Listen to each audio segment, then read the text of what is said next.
बिस्मिल्लाहिर्रहमानिर्रहीम। अस्सलाम वालेकुम नाज़रीन। प्रोग्राम खलीज टाइम के साथ तारिक इकबाल सरज़मीन कुवैत से आपकी खिदमत में हाज़िर है। नाज़रीन, रोज़मर्रा इंसानी ज़िंदगी का इंटरनेट अब एक अहम जुज़ बन चुका है। इंटरनेट सिक्योरिटी क्या पाकिस्तानी सारिफ़ हैकर के लिए एक आसान हदफ बन गया है? एक मौज़ू तो ये है और फिर दूसरा ये कि चूँकि जहाँ बहुत सी आसानियाँ हैं, वहाँ पे कुछ ख़तरात भी हैं। किस तरह के ख़तरात पेश आते हैं, जब हम ऑनलाइन या इस तरह की नेटवर्किंग या इस तरह के अपने रोज़मर्रा ज़िंदगी में इस्तेमाल करते हैं, और इसका क्या बचाव है? मैं चाह रहा हूँ कि आज इस मौज़ू को जितना जल्दी हो लोगों को अवेयरनेस के हवाले से बताएँ। हमारे दरमियान इस वक़्त जो हमारे पहले एक्सपर्ट हैं, डॉक्टर अहमद जावेद साहब कतर से हैं। डॉक्टर साहब, आपका बहुत शुक्रिया। Thank you for inviting me.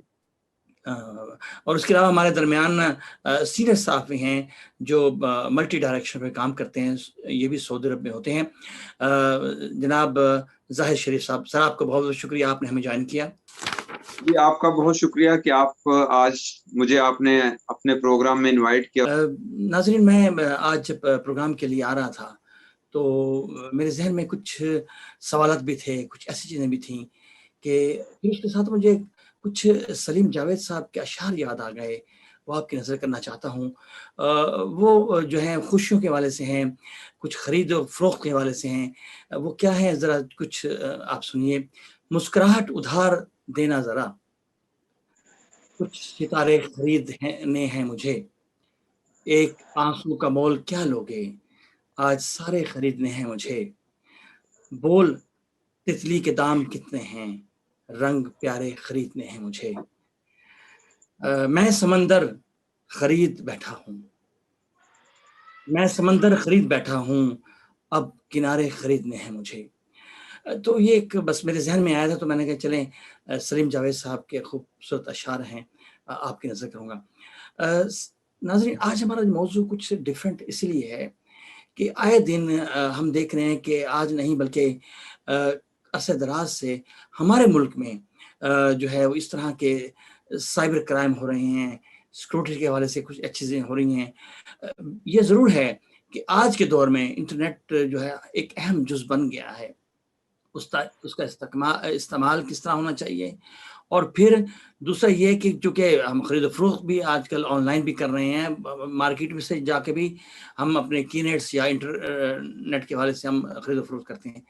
अब उसका नुकसान बज़ाहिर ऐसा हो रहा है, मल्टी लेवल पे हो रहा है। ये नहीं, ये मैं एक छोटे लेवल की बात कर रहा हूँ, लेकिन जो दूसरे लेवल हैं, जो बड़ी किस्म की खरीद-फ़रोख्त होती है, वहाँ हैकर जो हैं वो आके इस तरह का बहुत ज़्यादा नुकसान करते हैं। लोगों के लाखों करोड़ों रुपया जो है वो हाथ धो बैठते हैं। कुछ ऐसे भी हैं क्राइम्स के लोग बज़ाहिर ये कहते हैं कि हम बैंक से बात कर रहे हैं, आप हमें जो है ना कुछ अपडेट्स देनी है, आप अपने नंबर दें, नाम दें, पिन कोड दें।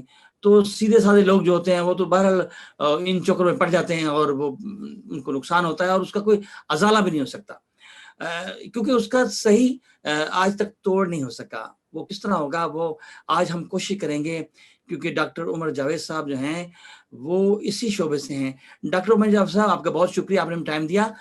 आप इस फील्ड में, आप कुवैत में भी रहे हैं माशाल्लाह। आप हमें ज़रा बताएँ कि आपने पहले तो ये कि इस तरह के जो कोर्सेज़ किए, स्टडी की, आप बैंक्स में भी रहे यहाँ पे। तो ये आइडिया कैसे आया कि भई इस शोबे को अपनाया जाए? ज़रा हमें बताएँ तो सही। बिस्मिल्लाहिर्रहमानिर्रहीम। सबसे पहले तो मैं आप का और आपके चैनल का बहुत शुक्रगुज़ार हूँ कि आपने मुझे मौका दिया कि कुछ बात रखने का और अपना एक्सपीरियंस और तजुर्बात को शेयर करने का। जी, मेरी तकरीबन प्रोफेशनल लाइफ की ज़्यादातर वक़्त जो है वो इसी तरह के हादसात को डील करने में गुज़री है, जो साइबर सिक्योरिटी के नतीजे में, साइबर अटैक्स के नतीजे में जो है वक़ूफ़ पज़ीर होते हैं। तो उसमें बुनियादी तौर पर देखिए, ये एक ऐसी फील्ड है जो कि प्रैक्टिकली हर इंसान के अंदर बिल्ट इन है। अब मेरी चूंकि डॉक्टरेट इसमें है तो मैं बहुत सारे फोरम्स पे लेक्चर भी देता हूँ, तो मैं यही चीज को मैं कोशिश करता हूँ कि हम साइबर सिक्योरिटी बहुत बड़ी को हवा बहुत न्यूक्लियर साइंस नहीं है। एंड ऑफ द डे ये उस टेक्नोलॉजी को प्रोटेक्ट करने की जो एफर्ट है उससे रिलेटेड जो है गाइडलाइंस देती है, जिसको हम इंसानों ने ही बनाया अपनी आसानी के लिए, और हम इंसानों ने ही उसको यूज या मिसयूज करने के लिए मुख्तलिफ मकासद के लिए हमने जो है उसको गलत हाथों में दे दिया। अब हमें नहीं पता कि इंटरनेट इतनी बड़ी जो है हमारे पास जो है वो टेक्नोलॉजिकल इनोवेशन जिसने पूरी दुनिया का जीने का तरीका ही अंदाज बदल दिया, वो क्यों किस किस हाथों में है, कौन कौन उसको इस्तेमाल करता है, वो आज उसके मकासद अच्छे हैं या बुरे हैं। तो इस वजह से हमें ये चीज बुनियादी तौर पर समझने की जरूरत है कि जिन मालूमात से हम डील कर रहे हैं, जिन मालूमात को हम अपने पास सेव करते हैं या डील करते हैं, जिस इंफॉर्मेशन को, उसको सही तरह से सिक्योर वे में अपने पास स्टोर करने की अहलियत और आगाही बहुत जरूरी है। उसकी बहुत एक कॉमन मैं मिसाल दूंगा कि हम में से तकरीबन अक्सरियत जो है वो उनको कुछ इस तरह के वाकयात पेश आते हैं कि वो अपने कि उनको कॉल रिसीव होती है और वो लोग उनको पूछते हैं कि हम यहाँ से कॉल कर रहे हैं फलाने इदारे से, और हमें आपके फ़ोन पर एक मैसेज आया होगा तो उसका एक हमें जो है वो नंबर बता दे ताकि वो हम आपको वेरीफाई कर सकें। अब बुनियादी तौर पर वो आपका एक पासवर्ड, एक कीवर्ड होता है जो कि आपके अलावा किसी और को वो मालूमात देना बिल्कुल ना इजाजत है ना देनी चाहिए, क्योंकि वही आपकी बाकी दूसरी मालूमात को जो है वो सिक्योर कर।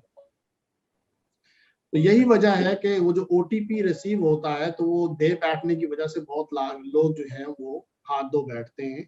तो मैं आपको थोड़ी सी जो उसकी बैकग्राउंड है उसके मैं पीछे की तरफ लेके चलता हूँ कि जो हम लोगों में आम जो पब्लिक है जो कि साइबर सिक्योरिटी या टेक्नोलॉजी की फील्ड से मुतालिक नहीं है, उनको एक जनरल अवेयरनेस की जरूरत है कि साइबर सिक्योरिटी है क्या, साइबर अटैक्स किस तरह से किए जाते हैं, कौन लोग होते हैं पीछे, क्या स्किल्स रिक्वायर्ड हैं इसको करने के लिए, और हम as a public, as a normal man, normal person, हम उन अटैक्स के अगेंस्ट अपने आप अपना दिफा कैसे कर सकते।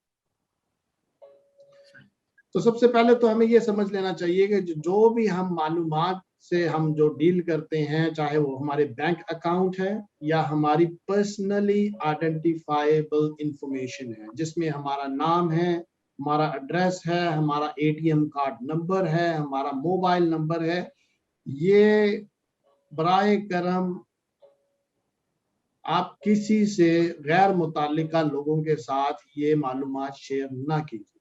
क्यों? एक हैकर जो है उसको ये बेसिक मालूमात चाहिए होती हैं आप तक पहुंचने के लिए, आपकी एक पूरी कंप्लीट प्रोफाइलिंग करने के कि ये कौन साहब हैं, इनका नाम क्या है, कहाँ पे काम करते हैं, किस शोबे से ताल्लुक है वगैरह। तो जब वो एक प्रोफाइल आपकी ड्रॉ कर लेते हैं तो उसके बाद वो आपके साथ राब्ता करके ऐसे सवालात करेंगे जैसे आपको ये कन्विंस करने की कोशिश कन्विंस कर लेंगे कि वो एक लेजिटिमेट इदारे से ताल्लुक है उनका, और वो आपसे जो है वो ऑथराइज्ड है कि वो आपसे जो है वो ये इंफॉर्मेशन का मुतालबा। तो इस वजह से ये जो चीज है, ये मालूमात जो जिसको हम पर्सनली आइडेंटिफाइबल जो इंफॉर्मेशन कहते हैं, ये एक महवर है जिसके गिर्द पूरी की पूरी जो है हमारी डेटा प्राइवेसी की जो है वो फील्ड घूमती है। इस मालूमात को प्रोटेक्ट करने के लिए पूरी जो ग्लोबली पूरे जो बहुत सारी गवर्नमेंट्स ने अपने कवानीन, अपने स्टैंडर्ड्स निकाले हैं, फ्रेमवर्क्स रिलीज किए हैं, बहुत सारी आगाही अवेयरनेस स्प्रेड की है कि हमें अपनी जो पर्सनली आइडेंटिफाइबल इंफॉर्मेशन है वो हमें शेयर नहीं करनी चाहिए। अब मिसाल के तौर पे अगर कोई आपको फोन करता है तो उसको कोई हैकर आपको फोन करता है ये पूछने के लिए कि आपके फोन पर जो OTP रिसीव हुआ है वो मुझे दे दें, तो उसने कहीं पर आपका पहले नाम हासिल किया है ना, और कहीं पर आपका मोबाइल नंबर हासिल किया है। उसके बाद वो जो है, हम अमूमन बगैर कोई तवज्जो दिए और बगैर इस चीज को सोचते हुए कि हमारी ये मालूमात गलत हाथों में चली जाए तो हमारे जो है बहुत सारे गलत हमें नुकसान पहुंचाया जा सकता है। हम ये मार्केटिंग के लिए दे देते हैं, मुख्तलिफ जगहों पे अपने वेबसाइटों पे अपने नाम को रजिस्टर कर देते हैं। तो इस वजह से हैकर्स को ये सारा डेटा चाहिए होता है before launching a proper attack.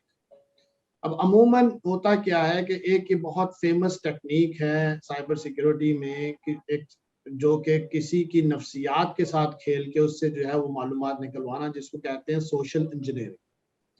अब हम में से अमूमन तकरीबन हर पाकिस्तानी ने एसएमएस में कोई ना कोई लॉटरी जरूर जीती होगी, क्योंकि ऐसे बहुत सारे फेक एसएमएस आते हैं सबको कि आपने ये फलानी लॉटरी जीत ली, या आपने ये फलाना इनाम जीत लिया, या प्राइज आपके नाम हो गया, या आपने ये वर्ल्ड कप की जो या सऊदी अरब की टिकट खरीद ली।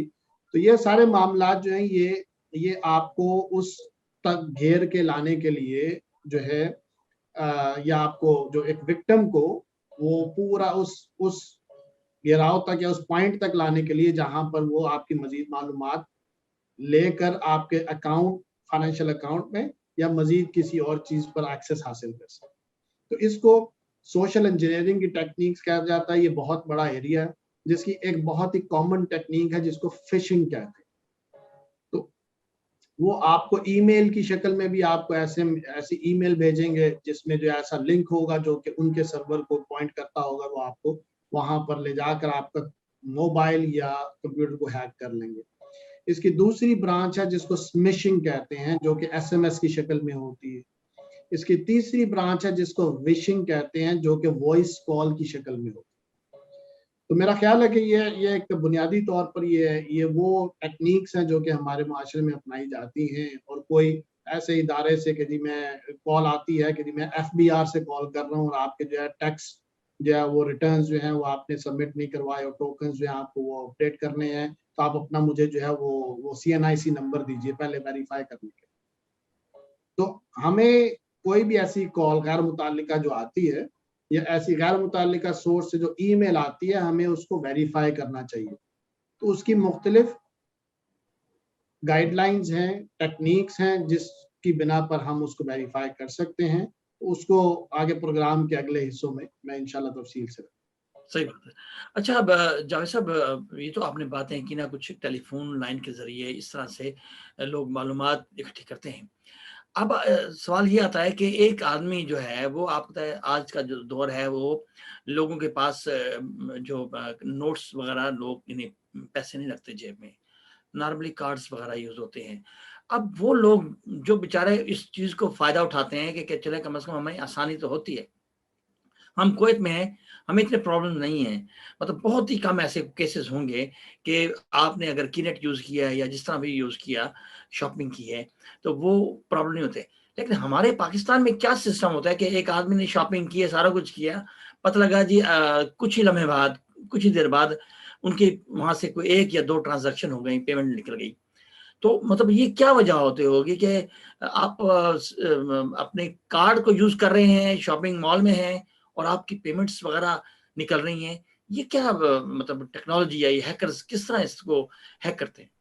जी, तारिक साहब, इसमें 2-3 चीजें हैं देखिए समझने की। कि सबसे पहले तो ये पेमेंट कार्ड जो होता है, जो कि डेबिट कार्ड की शक्ल में या क्रेडिट कार्ड की शक्ल में होता है, इसके 2 हिस्से, 2 साइड्स होती हैं। अच्छा। पहले जो फ्रंट साइड पे इसकी जो है वो कार्ड का नंबर और उसकी एक्सपायरी अमूमन दी होती है, और उसके जो है वो जो नाम है जो कार्ड होल्डर का, वो सारी तफसील दी होती है, जो कि अमूमन उस तफसील की जरूरत पड़ती है वो कार्ड की डिटेल डालने के लिए जहां पर रिक्वायर्ड। लेकिन इसके जो दूसरा रुख होता है पिछली बैक साइड, उधर 2 चीजें होती हैं। एक तो एक मैग्नेटिक स्ट्राइप होती है ब्लैक कलर की, जिसके अंदर आपकी कार्ड की डिटेल जो है वो स्टोर होती है। अब चूंकि वो चिप कार्ड्स आ गए हुए हैं, तो हम कार्ड को ऐसे हॉरिजॉन्टली जो है वो एक POS के अंदर डालते हैं, तो वो चिप के अंदर रीड होती है, तो वो जरा सिक्योर्ड हुई है। उससे पहले हम कार्ड को ऐसे स्वाइप करते थे पॉइंट ऑफ सेल जी, मशीन को, वो मैग्नेटिक स्ट्राइप जो पीछे स्ट्रिप होती है उसके अंदर जो डेटा इन्फॉर्म होता है कार्ड की डिटेल, वो डिवाइस रीड करती है और भेजती है। लेकिन वो स्ट्राइप के मैग्नेटिक स्ट्राइप के नीचे एक नंबर, एक बड़ा छोटा सा प्रिंट किया होता है, वो उस कार्ड का पास कोड है, जिसको जो है वो CVV कहते हैं। जी, जी, बिल्कुल। CVV नंबर अगर किसी के पास चला जाए तो वो आपके कार्ड को यूज करके इंटरनेट पे कोई भी ट्रांजैक्शन कर सकते, ठीक है। तो अगर आप इंटरनेट पे वो यूज करते हैं और ऐसी वेबसाइट पे यूज करते हैं जो कि सिक्योर्ड नहीं है, वो प्रोटेक्टेड नहीं है, तो वो जो इंफॉर्मेशन जिसके अंदर आप कार्ड का नंबर डाल रहे हैं, कार्ड होल्डर नेम डाल रहे हैं, एक्सपायरी डाल रहे हैं और साथ में CVV वैल्यू डाल रहे हैं, तो वो जो हैकर के पास वो मुकम्मल कार्ड की इंफॉर्मेशन चली गई जो उसको दरकार है कोई भी आपकी एक प्रॉपर ट्रांजैक्शन। तो खुदारा आप कोई भी ऐसी वेबसाइट जो गैर मुतल्लिका, जो मुसद्दिका नहीं है, जो वेरीफाइड नहीं है, उस पर अपने कार्ड की डिटेल्स कभी भी ना दीजिए। उसकी एक बुनियादी सी थोड़ी सी हदायत हैं, वो उसको ज़हन में रखिए कि जब भी ऐसा पेज आए या किसी वेबसाइट पे जहाँ पे आपको क्रेडिट कार्ड देने की जरूरत हो, सबसे पहले आप ऊपर URL लिंक जो दिया होता है जहाँ पे http:// लिखा होता है, उससे पहले एक लॉक या ताले का जो निशान है वो जरूर देख लीजिए। सही। तो वो विजिबल होगा तो उसका मतलब है कि ये वेबसाइट सिक्योर्ड है। अगर वो विजिबल नहीं, या वो अगर वो लॉक का निशान है उसके ऊपर क्रॉस है, तो जिसका मतलब ये है कि वेबसाइट सिक्योर्ड नहीं है, यहाँ पर क्रेडिट कार्ड की इंफॉर्मेशन देना गैर महफूज है। सही, वाह, बिल्कुल सही। और अब तो हैकर्स के पास इतने एडवांस टेक्निक्स आ चुकी हैं कि उन्होंने ऐसी वेबसाइट बना लेते हैं कि जो कि वो ऐसे ही शो करती है जो सिक्योर्ड है, तब भी उनके पास इंफॉर्मेशन, तब कैसे वेरीफाई करें, तब उसके मुख्तलिफ जरिए हैं। आप क्रेडिट कार्ड अपनी जो है वो मुस्तनद या वेरीफाइड वेबसाइट्स के अलावा यूज करना मुनासिब नहीं है। जिस तरह के पेपैल है या फेसबुक है या गूगल है, ये वो वेरीफाइड वेबसाइट्स हैं जहां पर आप कर सकते हैं। इनके पीछे सिस्टम्स, सिक्योरिटी बहुत स्ट्रॉन्ग है और आपके जो है वो गैर मुतालिका या ऐसी इंफॉर्मेशन जो है वो लीक नहीं होती। लेकिन अगर ऐसी कोई abc.com आ जाए जिसका हमने कभी पहले सुना भी नहीं था और किन्होंने बनाई है, कौन सोर्स है, तो वो हो सकता है कि वो मालूमात गलत हाथों में जाए।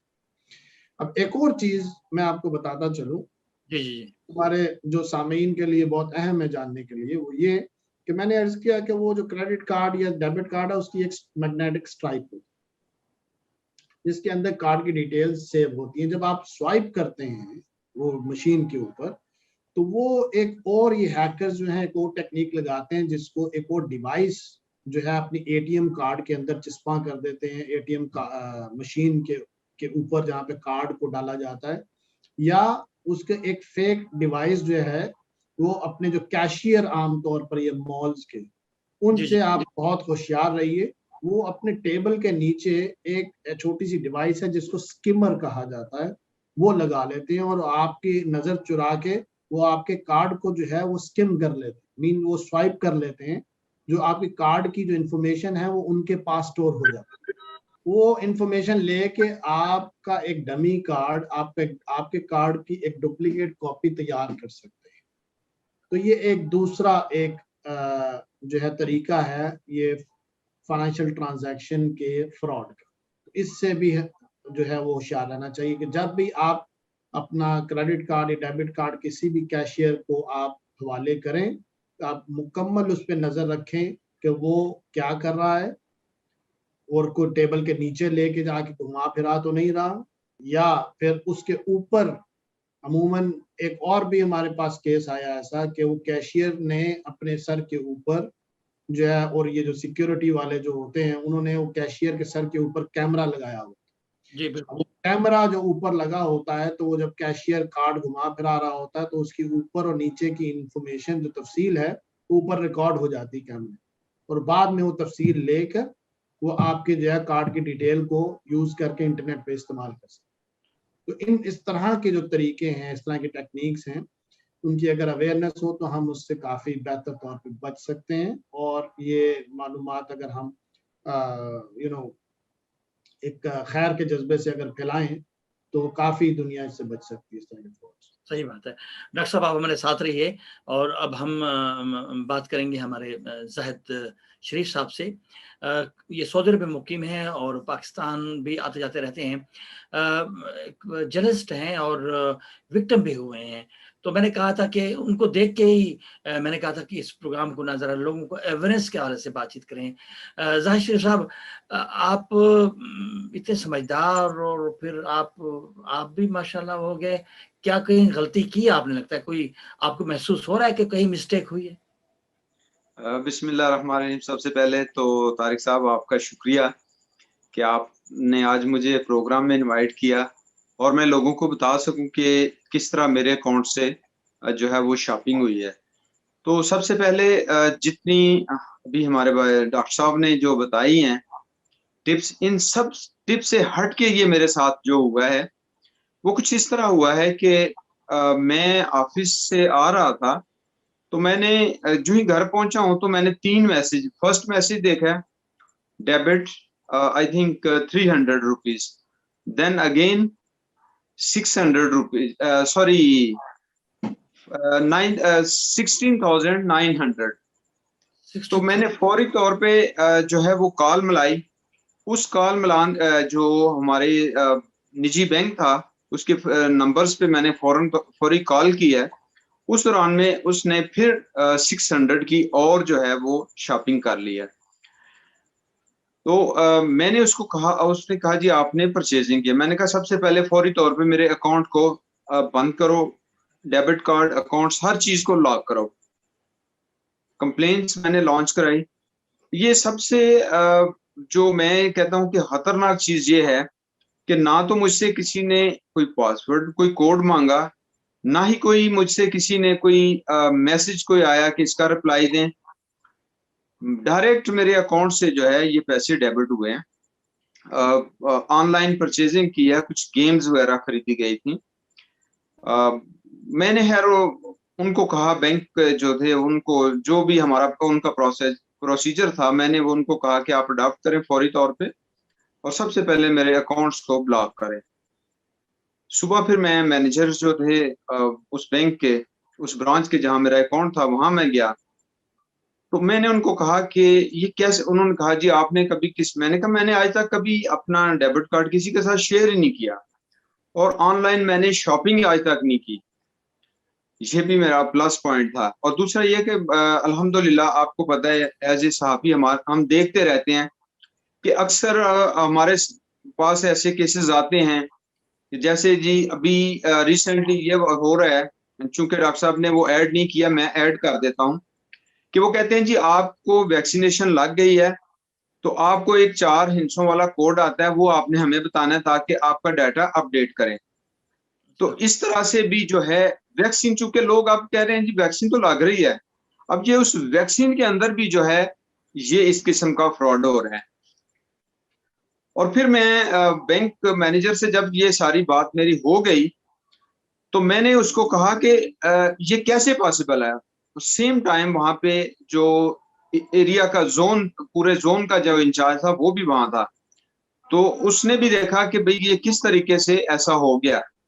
खैर जो है वो किस्सा मुख्तसर के मैंने रिपोर्ट्स भी की। उसके अलावा चूंकि मैं एक सहाफी था, एक ग्रुप में मेरी बात चली, तो इस वजह से कुछ अखबारात ने मेरी तस्वीर के साथ ये लगा दी कि सहाफी, हमारे सीनियर सहाफी के साथ ये वाकया हो गया। बैंक ने फौरी तौर पर मुझे नेक्स्ट डे शाम तक 2 ट्रांजैक्शन जो थी वो मेरी वापस आ गई, 300 और 600। जो बड़ी अमाउंट थी वो अभी इन प्रोसेस थी। अब मुझे ये हो गया कि जब फर्स्ट अमाउंट भी आ गई है, सेकंड अमाउंट भी थर्ड भी आ गई है, तो सेकंड जो है वो बैंक के रेंज में है अभी। तो मैं फिर वो बैंक के साथ भी जो है वो अटैच रहा। और जो सबसे बड़ी मेरी जो अल्लाह ताला ने मुझे फौरी तौर पे बड़े नुकसान से बचाया, वो ये था कि मैंने फौरी तौर पर जो हेल्पलाइन पे कॉल की, और कॉल करके मैंने फौरी तौर पर इसको अपने अकाउंट को सबसे पहले ब्लॉक किया या करवाया। अच्छा, आज मेरी आपको पता है मैं अक्सर जो है FIA साइबर क्राइम विंग से मेरी बात होती रहती है और उनसे मशवरे मांगता रहता हूँ ताकि किसी भी प्रोग्राम में मुझे बैठना पड़े। आपको या बताया उन्होंने आपको? जी, आज मेरी मैं नाम तो नहीं उनका लूंगा क्योंकि ये भी बात सीक्रेट होती है, कि एक ऑफिसर से मेरी बात हुई तो उन्होंने यही बताया कि कौन कौन से तरीके हैं जिससे पाकिस्तान में, चूंकि पाकिस्तान में इस वक्त हैकिंग हो रही है बहुत ज्यादा, तो उन्होंने कहा जी सबसे पहले जो होता है, फॉर एग्जाम्पल आज निजी बैंक है HBL है फॉर एग्जाम्पल, वो HBL वहां से आपको एक ईमेल आएगी, ईमेल आई है, आपने जब उस ईमेल पे क्लिक किया, उन्होंने आपको कुछ इन्फॉर्मेशन है जी आप अपनी इन्फॉर्मेशन अपडेट कर लें। जब वो पेज ओपन होगा तो सामने HBL का ही सब कुछ, आपको पेज जो ओपन होगा वो HBL का होगा, या कमर्शियल बैंक है या कोई भी है, उस बैंक की आप वो जिस पे उन्होंने, जैसा कि डॉक्टर साहब ने पहले बताया कि आपके ID कार्ड से या आपके अकाउंट से उनको ये पता चल गया कि ये फलां बैंक में है, इसका अकाउंट है, वो उस बैंक की जो है वो पेज आपके सामने आएगा। और सेम आपको ऐसे ही पता चलेगा जैसे आप ओरिजिनल वेबसाइट पे हैं। और जैसे डॉक्टर साहब ने बताया इसी तरह ये है कि जब ऊपर URL जिसको ये कहते हैं, वो अगर बैंक वो डिफरेंट होगा, वहां पे वो जो है अगर MCB है वो नहीं, वहां पे उसकी वेबसाइट नहीं होगी, उसके लिए आपको इशारा। और जैसे ही हम अपने डाटा उसमें फीड कर देते हैं तो वो सारी इंफॉर्मेशन हैकर के पास चली जाती है और वो उसके लिए हर चीज फिर इजी हो जाती है। एक तो ये था।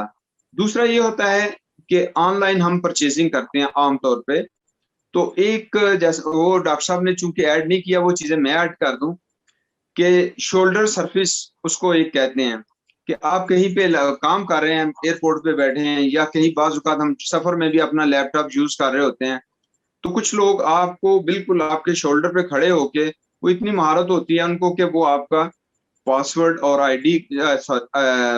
लॉगिन ID एंड पासवर्ड वो स्टोलन कर लेते हैं।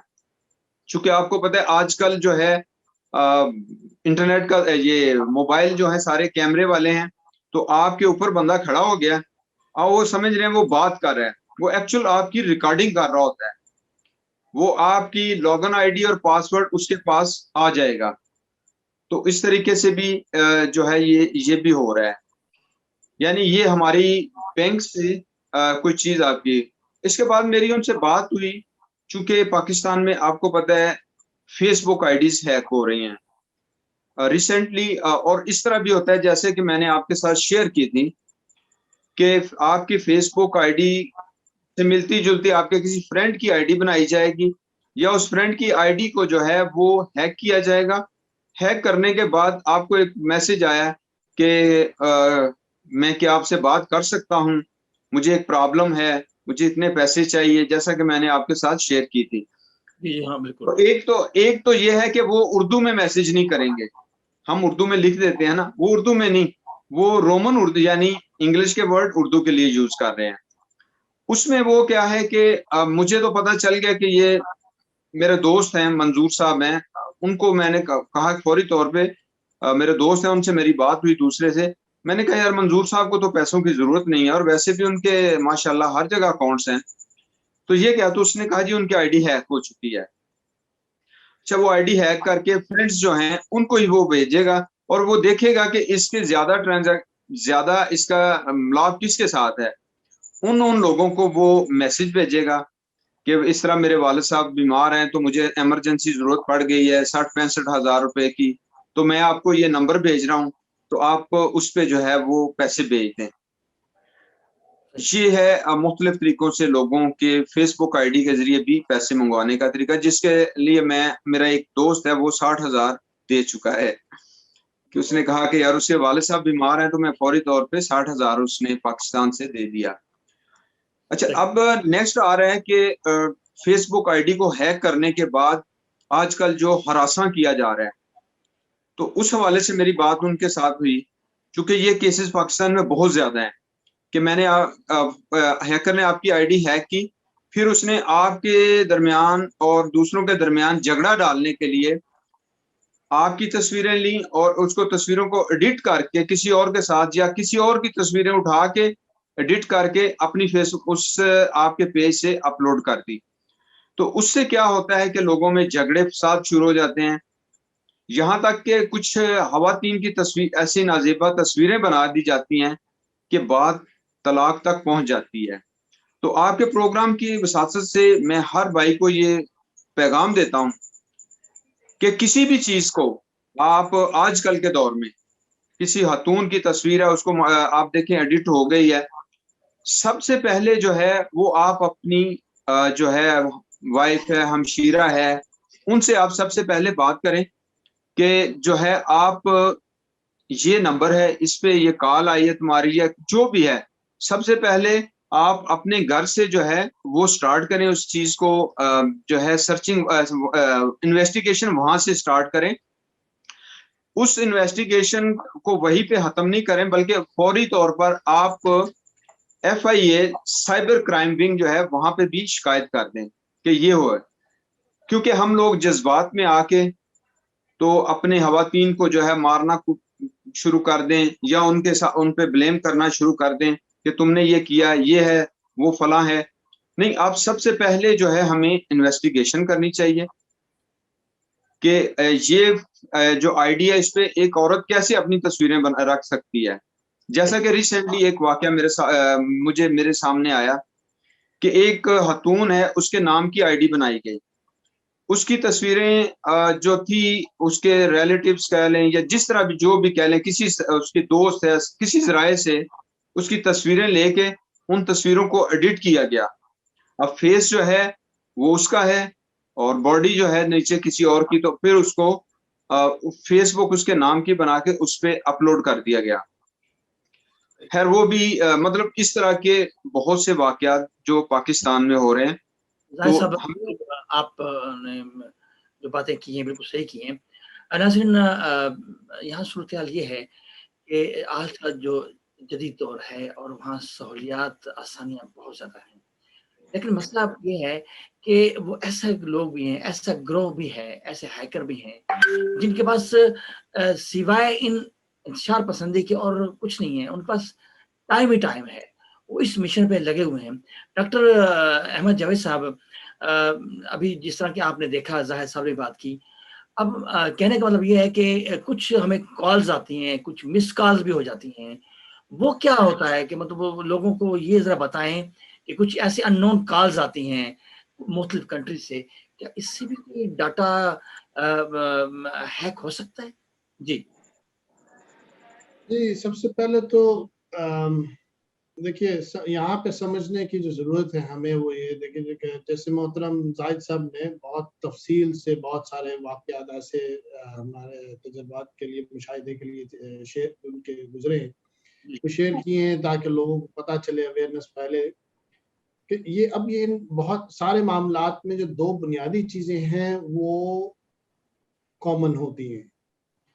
एक तो हैकर का या करने वाले का पीछे मकसद क्या है, इंटेंट क्या है, इंटेंशन किस वजह से कर रहा है। या तो वो अपने किसी ज़ाहिर के किसी फाइनेंशियल क्राइम में इन्वॉल्व होने के लिए, पैसा लेने के लिए कर रहा है या किसी को नुकसान पहुंचाने के लिए कर रहा है। तो इन ईदर वे को नियत इंटेंशन अगर बुरी होगी तो ऐसे मामला नहीं। तो दूसरी चीज ये है कि ये आप इस सारी चीजों में देख लीजिए कि यहाँ पर बहुत ये टेक्नोलॉजी को इस्तेमाल करने के लिए या उसको हैक करने के लिए या आपकी मालूमात तक पहुंचने के लिए वो सिर्फ आपका ही सहारा ले रहा। अब इस चीज पे नुक्ते पे गौर कीजिएगा कि जब तक उसको कार्ड का CVV नहीं मिलता वो कार्ड की इंफॉर्मेशन या नहीं ले सकता, ना ही वो ट्रांजैक्शन कर सकता है। तो वो लेने के लिए वो आपकी नफ्सियात के साथ खेलेगा। बिल्कुल उसी तरह जिस तरह से वो कॉल आती है और वो कॉल दे के देखिए आप वैक्सीनेटेड हैं, आप ये नंबर दीजिए, तो जो OTP, जो वन टाइम पासवर्ड आपके मोबाइल पर आता है, उसके बगैर हैकर आपकी मालूमात तक नहीं पहुंच सकता। तो वो आप ही उसका जो है वो जरिया, उसके ट्रैप में आते हैं, तो आप इंफॉर्मेशन दे जाते हैं, तो तब वो मालूमात जो है वो उस तक पहुंचती हैं और वो आपको नुकसान पहुंचाते हैं। उससे पहले तक का जो नुकसान है, जिस तरह से आपने very rightly you highlighted the scenario, जैसे जाहिद साहब ने भी इशारा किया उस तरफ के फेसबुक के ऊपर ऐसी फैमिली की तस्वीर जो है वो ले ली जाती हैं, जिनको बिन नाजेबा तरीके से जो है वो गैर अखलाकी अंदाज में जो है वो एडिट करके उसको जो है नुकसान पहुंचाने के लिए, किसी की जो है वो इज्जत उछालने के लिए वो ऐसी हरकत की जाती है।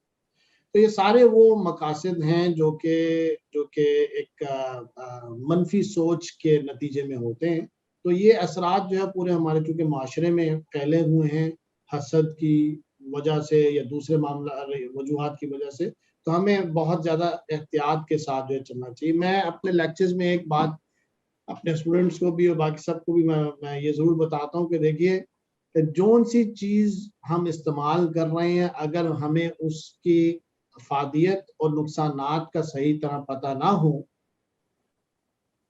तो हम उसको बेहतर तौर पे इस्तेमाल नहीं कर सकते। हम उससे ज़रूर नुकसान उठाएंगे। मिसाल के तौर पे, बच्चा जब तक अपना एक दफ़ा हाथ गर्म चीज़ें जला नहीं लेता, तब तक उसको अंदाज़ा नहीं होता कि उसको उधर वहाँ पे हाथ नहीं लगाना चाहिए। बिल्कुल इसी तरह ये स्मार्टफ़ोन जो है, ये एक बहुत बड़ी जो है वो एक टेक्नोलॉजिकल इनोवेशन है, लेकिन अमूमन हमारे माशरे में ज़्यादातर आगाही नहीं होती कि इसमें क्या ज़्यादा फीचर्स हैं। इसके अमूमन देखा ये गया है कि सर्वेज में कि 5% से ज़्यादा अमूमन लोगों को इसके फीचर्स का इल्म ही नहीं होता। अब हैकर जो है, जो आपको बेवकूफ़ बनाकर आपकी इंफॉर्मेशन लेकर आपको ही नुकसान पहुंचाता है, वो सिर्फ उसमें और आप में फ़र्क ये है कि वो आपकी डिवाइस के या आपके बारे में सही तरह मुतालिया करता है। इसलिए मेरी एडवाइस है सबको, आपके प्रोग्राम के तवज्जुह से मैं सबको गुजारिश ये करना चाहता हूँ, ये है कि जो भी आप डिवाइस को आप इस्तेमाल कर रहे हैं, उसके बारे में ज़्यादा से ज़्यादा जानना ज़रूरी है। जो टेक्नोलॉजी को इस्तेमाल किया जाए, उसके बारे में अवेयरनेस लेना, उसके नुकसानात क्या हैं, और जब तक नुकसानात नहीं पता चलेंगे, तब तक हम उससे बेहतर तौर पर इस्तेफादा नहीं हासिल कर सकते। तो बिल्कुल इसी तरह आपके सवाल की तरफ मैं वापस आता हूँ कि सिर्फ ये कॉल पर क्या फ़ोन हैक हो सकता है? जी, मैंने पहले जैसे अर्ज़ किया कि एक कॉल भी एक जो है वो एक ट्रिगरिंग एजेंट होता है, क्योंकि मोबाइल की आपके फ़ोन के अंदर आपका एक सॉफ्टवेयर, मोबाइल जो ऑपरेटिंग सिस्टम है एंड्रॉयड या आईफ़ोन की शक्ल या iOS की शक्ल में जो चल रहा होता है। तो एक कॉल भी उस प्रोग्राम के लिए ट्रिगरिंग इवेंट के तौर पर काम कर सकता है, और आपको जो है वो उसकी जो मैलवेयर है या उसका जो ऐसा सीक्रेट जो प्रोग्राम है जो आपके फ़ोन में वो ट्रांसफ़र कर दे, तो आपके फ़ोन के पूरी जो है मालूमात को वो हासिल कर सकता है, वो ट्रांसफ़र किया जा सकता है। तो इन चीज़ों से टेक्नोलॉजी का इस्तेमाल इंसानियत की आसानी के लिए किया गया है, लेकिन अगर हम उसको एहतियात से और फुल अवेयरनेस से हम इस्तेमाल ना करें, तो यही टेक्नोलॉजी आसानी के बजाय ज़हमत बन जाती है, जैसे मोहतरम जाहिद साहब ने जो है अपने तजुर्बात जो है हमारे साथ शेयर किए। बिल्कुल। अच्छा, अब डॉक्टर साहब, आप कतर में होते हैं, आप कुवैत भी रहे। आपने फ़र्क महसूस किया कि कुवैत और या कतर में वहाँ के जो नौजवान हैं या जो भी वहाँ पढ़े लिखे हैं, पाकिस्तानी, ओवरसीज़ पाकिस्तानी, उनको मैं समझता हूँ कि उनको कुछ अवेयरनेस ज़्यादा है बनिस्बत हमारे मुल्क में, पाकिस्तान में। आप में कुछ फीलिंग्स हैं आपकी? आप बता सकते हैं कि फ़र्क है? जी, मैं अगर ज़ाती तौर पर अगर मैं ये समझता हूँ कि फ़र्क तो है, लेकिन कोई बहुत ज़्यादा फ़र्क नहीं है। हुँ, उसकी वजह ये है कि बैरूनी ममालिक में रहने की वजह से हमें ओवरऑल ग्लोबल एक्सपोज़र जो है वो निस्बतन पाकिस्तान से ज़्यादा मिलता तो है। लेकिन ये जो साइबर अटैक्स वाले ये ऐसे मामलात हैं जो कि इंसानी नफ्सियात को एक्सप्लॉइट करके उनको बेवकूफ़ बना के उनके साथ आती है। तो यहाँ पे भी ऐसे हादसात जो हैं वो बहुत आम हैं, पाए जाते हैं, और बहुत सारे हमारे दोस्त, हमारे अहबाब में, हमारे जो वाकफियत में जो ऐसे लोग होते हैं, कतरी हैं, पाकिस्तानी हैं और ब्रिटिशर्स हैं, यूरोपियंस हैं, वो सब इसके कोई ना कोई डायरेक्टली और इनडायरेक्टली इसके विक्टिम बन जाते हैं। तो इस तरह से हमें जब तक यहाँ पे अब बुनियादी तौर पर फर्क क्या है, देखिए कतर गवर्नमेंट ने ये इनिशिएटिव लिया और ये जो है वो इसकी जो अवेयरनेस स्प्रेड करने के लिए उन्होंने बहुत सारी कैंपेन्स जो हैं वो एड्स और वेबसाइट्स और जो है वो ऐसे छोटे सेशंस और वेबिनार्स और सेमिनार्स करवाए, जिससे जो है वो अवेयरनेस लेवल निस्बतन बेहतर हुआ। अब हम अपने सतह पर बहैसियत पाकिस्तानी हम ये कोशिश कर रहे हैं, हमारी माशाल्लाह तकरीबन लगभग 1200 से ज़ायद जो साइबर सिक्योरिटी पाकिस्तानी प्रोफेशनल्स हैं ग्लोबली, जो पूरी दुनिया में फैले हुए हैं, हम सब ने मिलके एक फोरम बनाया है और उसके ऊपर हम ऐसे सेशंस करवाते हैं और उसकी अवेयरनेस को स्प्रेड करने के लिए जितना मुमकिन हो सकता है हम डिफरेंट चैनल्स पे, डिफरेंट फोरम्स पे और डिफरेंट ये जो व्हाट्सएप ग्रुप्स पे, फेसबुक वगैरह जितने भी मीडिया चैनल्स हैं, हम उस पे इसकी अवेयरनेस स्प्रेड करने के लिए एक जिस्म के तौर पर काम कर। तो उसका नाम है global information security professionals of Pakistan, GISPP। तो आप वो उसका यूट्यूब पे लिंक भी यूज कर सकते हैं, फाइंड आउट कर सकते हैं, उसकी वीडियोस भी हैं और मजीद भी जो इसकी वेबसाइट पे भी आप चेक कर सकते हैं। जबरदस्त। अच्छा नाज़रीन, आज के प्रोग्राम का जो मौजू हमने रखा था साइबर क्राइम के हवाले से, ये जो हैकर्स चीज़ें इस्तेमाल कर रहे हैं, ये एक बहुत बड़ा यानी मुजरमाना हरकत है। ये समझने के एक समाजी माशरती ऐसी चीज़ें जो हो रही हैं, इनकी रोकथाम बहुत ज़रूरी है। जाहिद शरीफ साहब, आप being as a media person, आप चैनल्स पे भी माशाल्लाह काम भी कर रहे हैं, आप क्या एडवाइस देंगे अपने उन शहरियों को कि इससे किस तरह से अवेयरनेस हो और ये आने वाले वक्त के लिए अपने आप को मुहतात करें? आसानियाँ बेशक ज़रूर हैं आजकल के जो जदीद दौर में, लेकिन उसके लिए नुकसानात का भी इल्म ये कि हो सके। क्या कहेंगे आप अपने नौजवानों को? जी, वे बहुत अच्छा आपने ये मुझे मैं वैसे आपसे वैसे भी ये थोड़ा-सा टाइम लेना चाहता था। सबसे पहले जो है वो ये है कि अननोन जो हमारी ईमेल्स आती हैं, जैसा कि डॉक्टर साहब ने भी बताया था कि अननोन मेल्स को आप ना खोलें, ओपन ही ना करें। जो ही या इसके अलावा जो है कहीं भी अगर आपकी इंफॉर्मेशन मांगी जा रही है आपकी ईमेल्स में, तो वहां पे आप अपनी इंफॉर्मेशन शेयर ना करें। सेकेंडली, जैसे कि आजकल क्या रिवाज है कि फेसबुक पे बहुत से लोगों को ऐड करना, अननोन लोगों को ऐड ना किया जाए, क्योंकि इसमें एनिमी एजेंट्स भी आपके साथ ऐड हो रहे हैं। वो पाकिस्तानी आइडियां बनाए, पाकिस्तानी नाम से लाहौर ऐड कर दिया कुछ, तो अननोन लोगों को जो है वो अपनी फेसबुक फ्रेंडशिप में ऐड ना करें। इसके अलावा अगर आपको किसी भी जगह से फोन आ जाता है, देखें कोई भी अदारा अगर आपसे कोई इंफॉर्मेशन मांगेगा तो सबसे पहले उसका वो आपको लैंडलाइन से करेगा, कभी भी मोबाइल से कोई आपको जो है वो नाज़रीन को बताना चाहता हूं कि कभी वो मोबाइल से आपको ये मैसेज नहीं देगा कि जी आप ये इंफॉर्मेशन शेयर करें, ये करें।